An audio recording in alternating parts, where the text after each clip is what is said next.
Welcome back to Bazaar Morning Call. Well, this is the time where we get our entire research team to tell you about the top stocks that you need to watch out for today. IT stocks are on our list. First up, Rima is here to give us the latest on that. Rima, morning.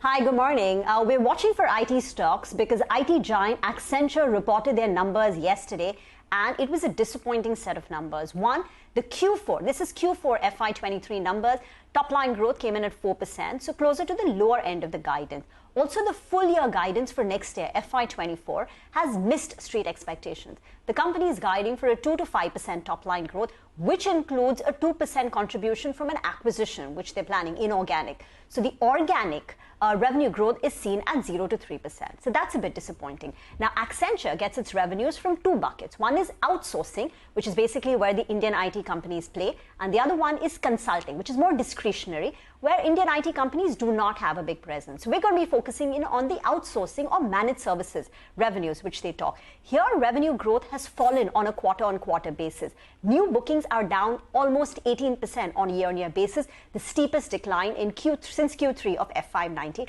which is why the street is a bit worried about Accenture's numbers and the possible read-through for the Indian IT companies. And considering IT's had such a good run, barring yesterday, we could be in for some profit booking. Back to you. Okay, all right. Thanks a lot for that, Reba. Well, let's hop across to Vivek. Vivek, tell us about some block deals that we saw yesterday that are tracking the stocks today.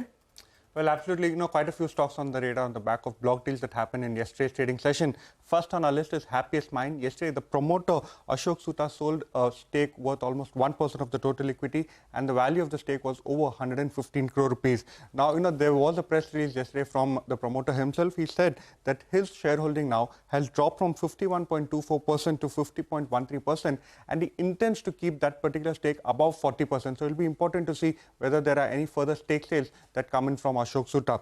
Next stock on our list is Hindustan Oil Exploration. HDFC yesterday sold over 24 lakh shares out of the total 84 lakh shares that they hold in the company. That works out almost 6.3% stake in the company. This particular stake yesterday sold was worth over 38 crore. And lastly, Quick Heal. Yesterday, Sequoia Capital sold their entire stake of over 17.85 lakh shares. One of the buyers was Carnelian Asset Management, and they bought shares of almost 17.5 lakhs.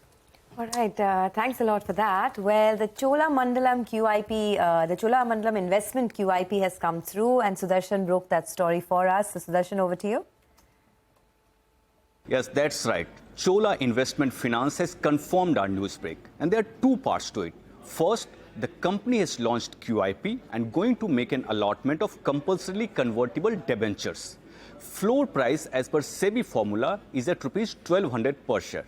The second part is CNBC TV18 has gotten access to the term sheet. As per the term sheet, companies looking to raise up to rupees 2,000 crore each via QIP and compulsorily convertible debentures. Indicative price for the QIP is at rupees 1180 per share, which is 3% discount to yesterday's closing price of 1220. As far as demand for QIP is concerned, what we understand from sources, it remains strong. Currently, it's 6 to 7 times the size they are looking to raise. Jefferies has written on the stock. It has given buy rating with a target of 1,350 per share. It says equity fundraise and CCD should be 7 to 9% book value accretive and a tad bit EPS dilutive. It says ROE can fall slightly to 20 to 21% over FY24 and 25. Okay, congratulations, Sudarshan, for that story, for that news break. We'll continue to track the stock as markets open. Well, not very good news for Navin Fluorine. There's a bit of a key man risk which is playing out there. Sonal is here with more details. Sonal.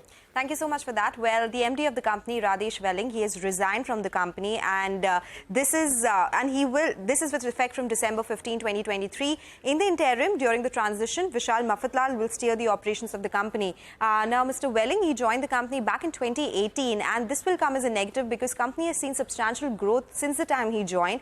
The revenues, they increased to 2,077 crore rupees versus 900 crore rupees when he joined. Profits increased to 375 crore rupees versus 180 crore rupees. That was back in FY18. He steered capex for the company as well after a long break. So around 1,800 crore rupees over the next few years is what he had announced, focusing across all the segments as well and looking at new chemicals as well. So that's why this has come in as a surprise, and I do expect some negative reaction on the stock today.